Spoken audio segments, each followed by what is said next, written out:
2, 3, 4. Let me tell you about PuckPedia, stats, contracts, and caps. It's all there for you. One-stop shop for your hockey information. It's a hockey sensation. So log on, log on, log on. If you give a puck, go to PuckPedia.com.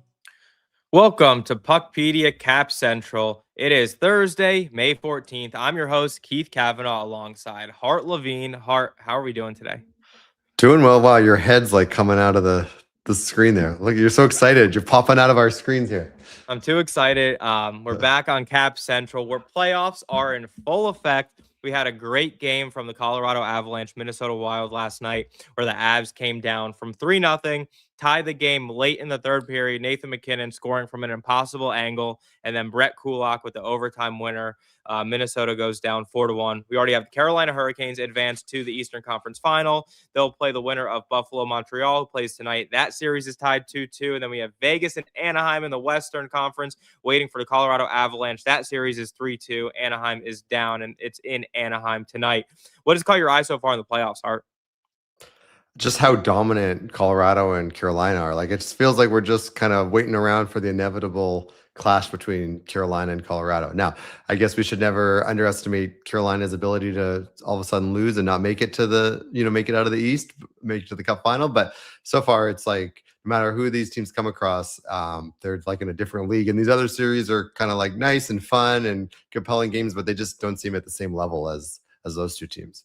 Yeah, and since they went to the best of 7 for 4 rounds, I think Carolina's the first team to sweep the first 2 rounds and win 8 straight. I think Edmonton has the record to start the playoffs with either 9 or 10 straight wins. So if Carolina wins a couple in a row to start the third round, then they're going to get that. But to your point, the Eastern Conference Final seems to be their kryptonite, although they won't be facing the Florida Panthers this year. So we'll see how that plays out. But while all this great stuff is going on, too, we also had a bunch of front office and coaching change moves and a lot of shuffling the decks there. I know, on the salary cap side of things, we'll talk in a second. Columbus got some business done recently. But, yeah, we have obviously Craig Berube out in Toronto this morning. Kris Knoblauch was out in Edmonton. It seems like part of that was due to the leak of Bruce Cassidy potentially interviewing or having a conversation, however people want to, quote or define interview, but Cassidy had a conversation, and that seemed to have the writing on the wall for Knoblauch, who has an extension that hasn't even kicked in yet for 3 more seasons, give or take around $10.5 million.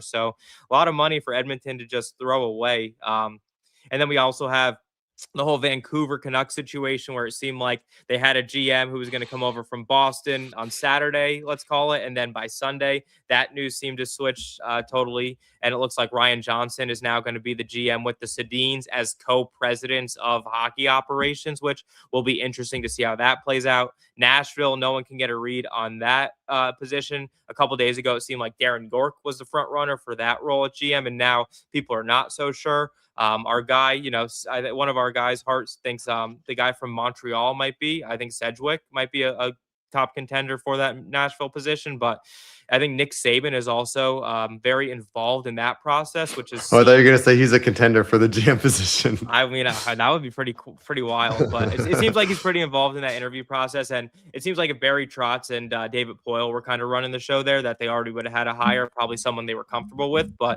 with Saban stepping in, that's not necessarily the case. And yeah, I mean, we still got, LA has an interim tag on DJ Smith, so they might not make him the full-time head coach. There's a lot of moving parts here, a lot of coaches out waiting for, some interviews. So what a carousel. Anything caught your eye? Yeah, it really is like a soap opera and revolving chairs. I mean, it's just interesting to follow the media reporting how it seems like, in Vancouver, Evan Gold was going to be there, and then it kind of flips and now it's Ryan Johnston and the Sedins. And Nashville, there's been like 10 people that seem like they were going to get the job. So who can follow that?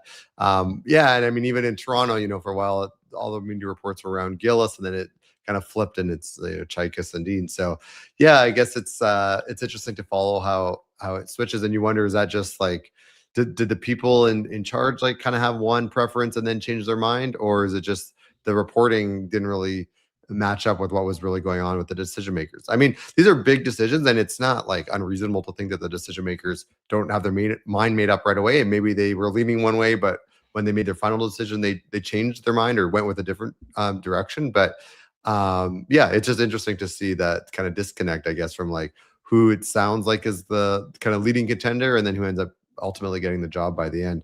And then the situation with Cassidy and Edmonton, it's just a weird situation. Like, I don't really understand what reason Vegas would have for not giving permission. I mean, again, it's not an area that I have expertise in, but just looking at it from the outside, the guy you didn't want him, he's fired. So like, let him go find another employment, and it's gonna save them money, right? It's not like it's only positive for them. Like, he's gonna work the season. So I guess like certainly it made Edmonton not look so good, and maybe that was the goal, is to hurt their division rivals. I mean, I could see both sides of it from Edmonton's perspective. Like in most businesses, like if you have a manager, a person that you kind of like, but you think maybe there's an upgrade, like you go and you interview other people confidentially before you decide if you want to make the change or not, right? So it's not like unreasonable in the business world to do what they did. In hockey, in the in season, this is how it would work, or what they did, it's how it would work. But yeah, definitely in the off season, you typically see the coach get fired and then like a full search. So that is an awkward situation, and it's obviously a very big summer for Edmonton, so they have to get things moving in the right direction. Yeah, and then to your point too, like a lot of the insiders, like the top end insiders, are like reporting not information that contradicts each other. So it's just interesting. All the different sources are kind of giving all different information, and no one's really able to lock this down. And then to the Edmund point too, right? Elliot was basically saying how it clearly wasn't Edmonton that leaked that information. So that leaves, Vegas. I think the three options would be Vegas, Cassidy's camp. But Cassidy's camp, I don't see what they would stand to benefit from that, except letting people know that he's interviewing. And then maybe just like a random source who had information that wanted to get that out for whatever reason. So it'll be interesting to see how that all plays out. But let us dive into today's episode. So let us get into the first order of business, and that's Charlie Coyle. So Hart, I don't know if you're going to do the Daily Faceoff free agency special this year on July 1st, but I don't even know if there's going to be any free agent signings on July 1st this year, the way that we're headed. But Charlie Coyle ended up re-signing with Columbus, extension, 6 years at $6 million annual AAV and cap hit. He's 34 years old right now, so this contract takes him to his age 40 season. So there is definitely some hesitation on the term there. It's $6 million flat. There's not bonus structure in this deal. He has a full no move clause in years 1 through 4, which also limits Columbus's flexibility a bit. 20-team no trade clause in year 5 and a 10-team no trade clause in year 6. Good deal for Charlie Coyle. He's the kind of guy who stand to benefit from the situation and the dynamics of the market. He was probably the best center available and could have maybe even gotten more money on the open market, but he ended up signing for term in Columbus. Maybe he likes playing there. He seemed to do well under Coach Rick Bowness, although who knows how long he's there, just given his age. But yeah, I think it's a good deal for Columbus. Charlie, and obviously he has a nice impact with some of those younger guys like an Adam Fantilli. Apparently he has a well-respected opinion in that locker room, but it is a lot of money and a lot of term. Maybe by the end of the deal, it's not as much money given the rise of the salary cap, but the term is kind of my hesitation to sign a center for that long. But, good for him for taking advantage of this market.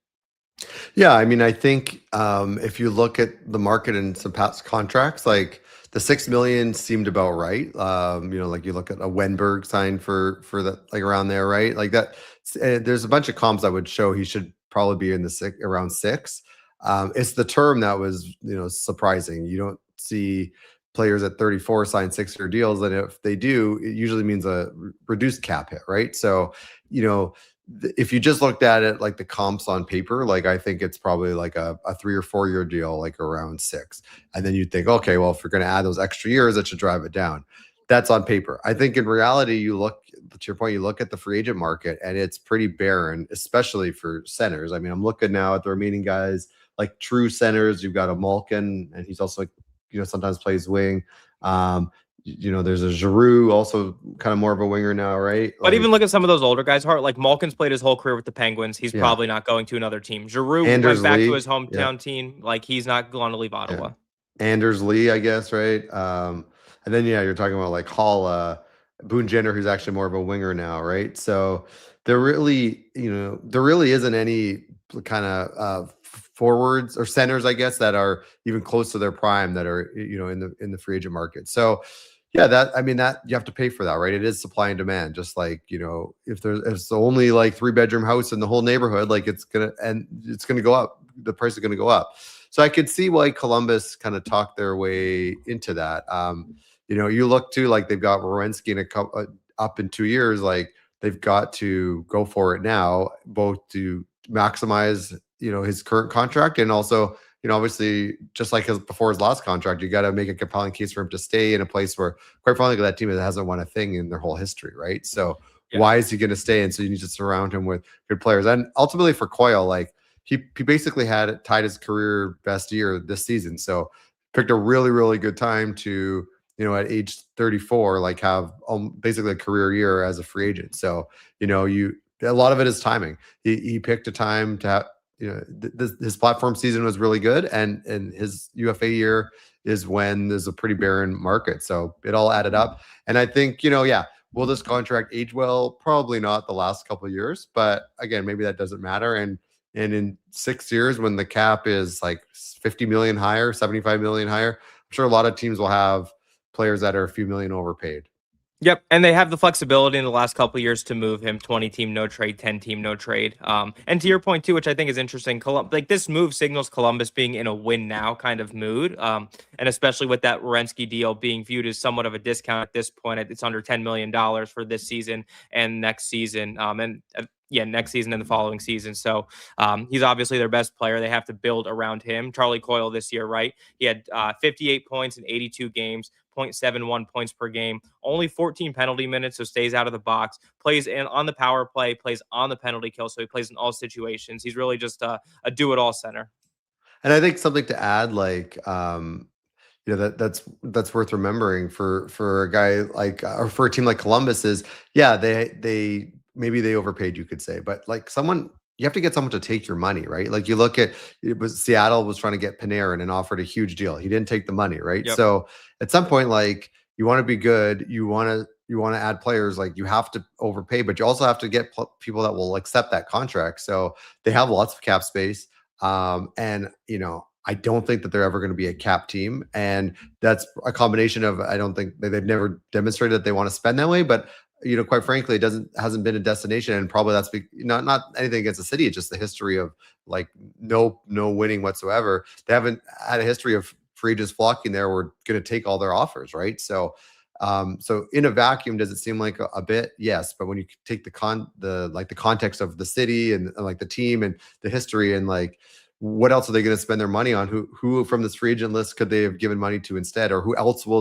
could they not afford now because they paid Coyle? Like, probably nobody. It probably doesn't affect them in a negative way whatsoever. Yeah, that's a great point. And to like, if they lost Coyle, like, how would they actually replace a player like that? Like, they'd find a really challenging time to do that. So I think it's the right move for them. I think we'll see how it plays out, next season and the following season. Obviously, having a really strong season this year, there might be some regression back to like his career averages, but we'll see how all that plays out. Let us move on here to player raises. So there was an article written on PuckPedia. So essentially, 376 players next season will get rising salary cap hits because of the way that their contracts are structured. If their base contract is below the new league minimum, which for next season is $850,000, their base gets raised. We actually know the information through 2029, 2030, where it's 1 million. It says onwards there, Hart. Do we know how long that onwards goes for? Well, it's contracts have to have past that point, have to have at least $1 million minimum, but we know that there'll be a new CBA, by then. And so they'll probably go increase it. But for now, a contract can't have less than $1 million in base salary from any point after, like, starting in 29-30. It has to be at least $1 million going forward. Got it. So, and a lot of these players, like, it was a lot of ELC contracts, but then there were some standard players who also received raises. So the big names are going to be like the Tom Wilsons and the Igor Shesterkin. So Igor's contract, for example, his base salary was below that $850,000 threshold. So basically it got raised, and Hart, you can go through the math in a second, but essentially when he signed his deal, I think it was a year and a half ago, like, he signed signed it midseason a year and a half ago. The salary cap hit was $11.5 million. So that's what it was this year, which was year 1 of 8 in that extension. But next season and beyond, his cap hit will actually be $11.57 million. So Hart, maybe dive into a little bit the numbers and the math on how it gets moved up to that number. Yeah, so the key is like the signing bonuses don't factor into this at all. So players like Shesterkin, who most of their compensation in a year was signing bonus, they had really low base salaries, right? And those were perfectly fine in when they were signed under the old CBA. They complied with the league minimums, but the new CBA has higher league minimums, and no one is allowed to basically get paid below minimum wage. And so in this case, minimum wage is the 850, then the 900, then the 950. And Shesterkin, not only was he below it in the next couple of years, even going out for many years, there were many years where his contract, his base salary was below like the $1 million for the 29-30 and onwards. So he got an increase in every season basically going forward to get up to that salary. And then the way that the calculations work is for all the base salary increase, that gets divided over the remaining term, and then that gets added to the cap it. And so that's why Shesterkin's the second biggest winner. He's getting a $475,000 on top of the contract that he signed because it didn't comply with the new league minimums. And so that $475 million divided over the 7 years remaining on his contract, that increases the cap it by $68,000 a year. Got it. Two questions on that, Hart. So Igor, like when he negotiated this deal a year and a half ago, when he made they agreed to have the base super low. Do you think there was a point where he knew that he was going to get more found money like in the future? So, and to your point, like because of these raises, like it's not coming out of his signing bonus, like he's getting that additional money in his pocket. Yeah, it's all additional money in their pocket. I don't know specifically about Shesterkin, but I know on some other deals, like I spoke to the agents involved and I said, oh, like, you're going to get a raise on this face value of this contract. And they were like, yep. But like, it's kind of a way to have a lower cap hit for the team, a slightly lower cap hit, like when it was signed or for the first part, and then knowing that it's going to get bumped up later. Right. And assuming the teams know about this as well on the team side of things, like when they were agreeing to these deals, do you think that they just knew that the salary cap was going to go up so much that they didn't really care about these minor salary cap, increases over the next couple of seasons, or in Igor's case, over the next 6 seasons, but it's not even $100,000 per season? Yeah, I mean, in some cases, like depending on when they were signed, they knew that the minimums would go up, but they didn't know exactly by how much, right? So, certainly you would think that they were going to go up. And then it's the ones that were signed kind of in that period between when the MOU came out and a couple months ago, when you could still sign contracts that didn't comply with it. There was a time period a couple months ago when contracts starting like going forward now had to comply with the new minimums, but they didn't have to at the start of like last season or last summer, even though we knew these numbers. So it could have been a little bit of a strategic way of doing it. And really it's these guys on standard levels, the 78 or so, those are the ones that have like an actual cap impact for the team. Like there's a couple hundred entry level deals, but keep in mind, if they're not in the NHL, the fact that they have a higher cap hit, it's not going to impact the team. But even like a guy like Matthew Schaefer, like his deal complied with the CBA at the time. He had the highest base salary and signing bonus combination allowed in the CBA for when he signed. But because of the new minimums, like his year 3 salary was actually below the minimum that year. He's going to get a bump up and a small salary increase and a small cap hit increase. Nice. And like, for example, for the Schaefer, like year 2 was compliant with this new rules. Year 3 was the increase. Yeah, because he was at an 877.5 base, and it needs to be 900,000 in his. But that gets divided by 2 years. That increase divided by 2 years for left. your. Yep. Yeah.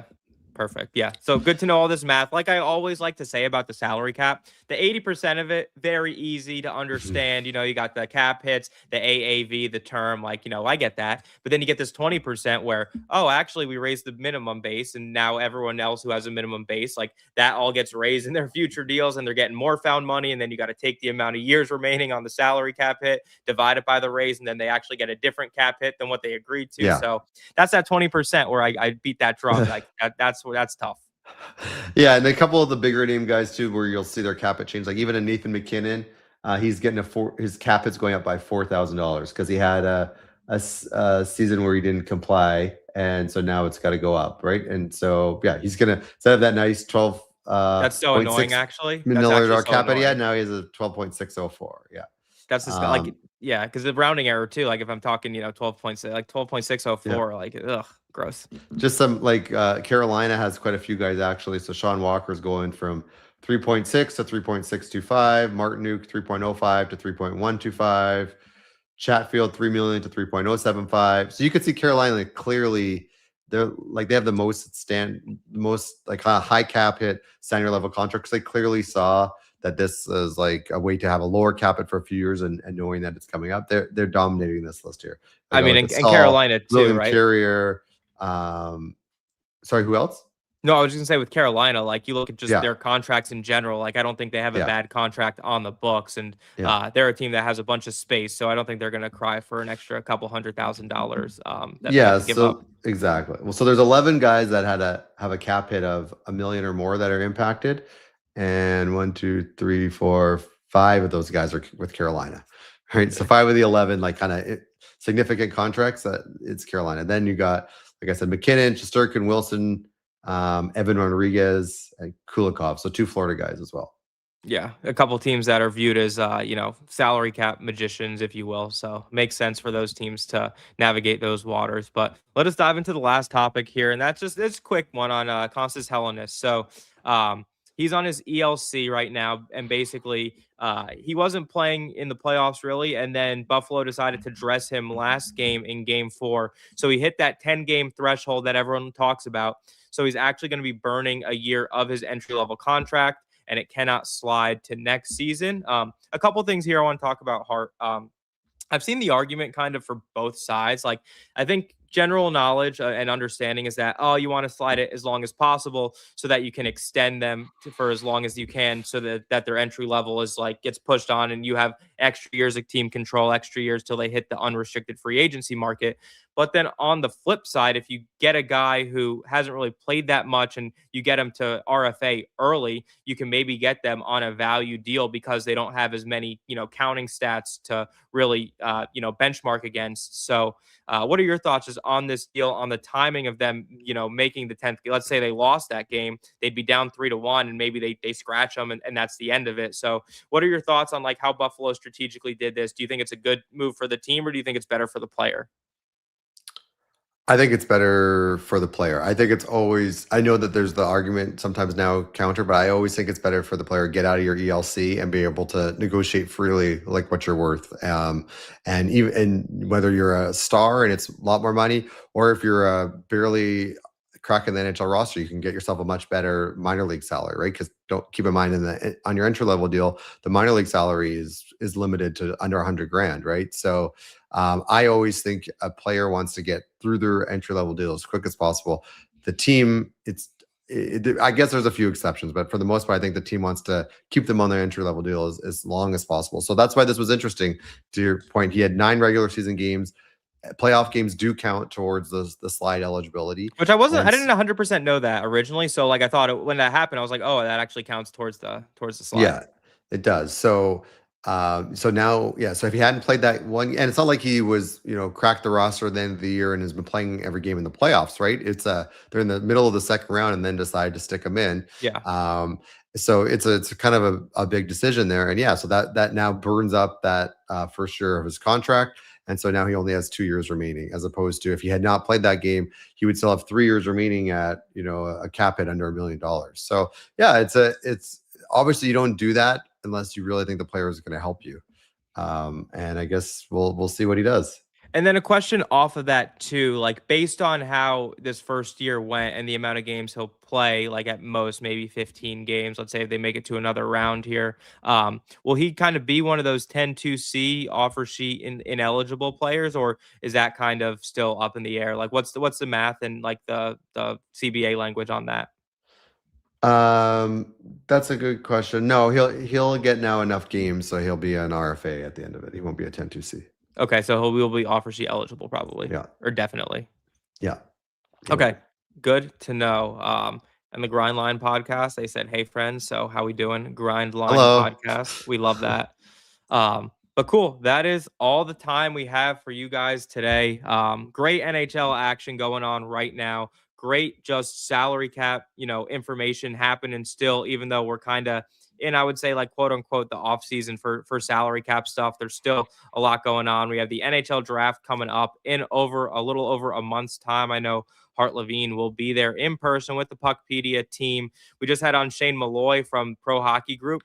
They have obviously great scouting reports on PuckPedia's website, over 350, I think, draft eligible players for this year, and then a bunch of prospects who've gotten drafted over the last few years. I think the number was like 700 and something. So make sure you listen to that episode. We talk about Ivar Stenberg versus Gavin McKenna, who's going to go first overall, some upcoming guys behind them, and then a sleeper pick too, guys outside of the top 10 who could eventually crack that top 10. We look at some previous drafts like a David Pastrnak, Wyatt Johnston, Seth Jarvis, guys who fell outside of the top 10 who definitely could be redrafted in that top 10 of that year. So great episode with Shane. And yeah, Hart, any final words?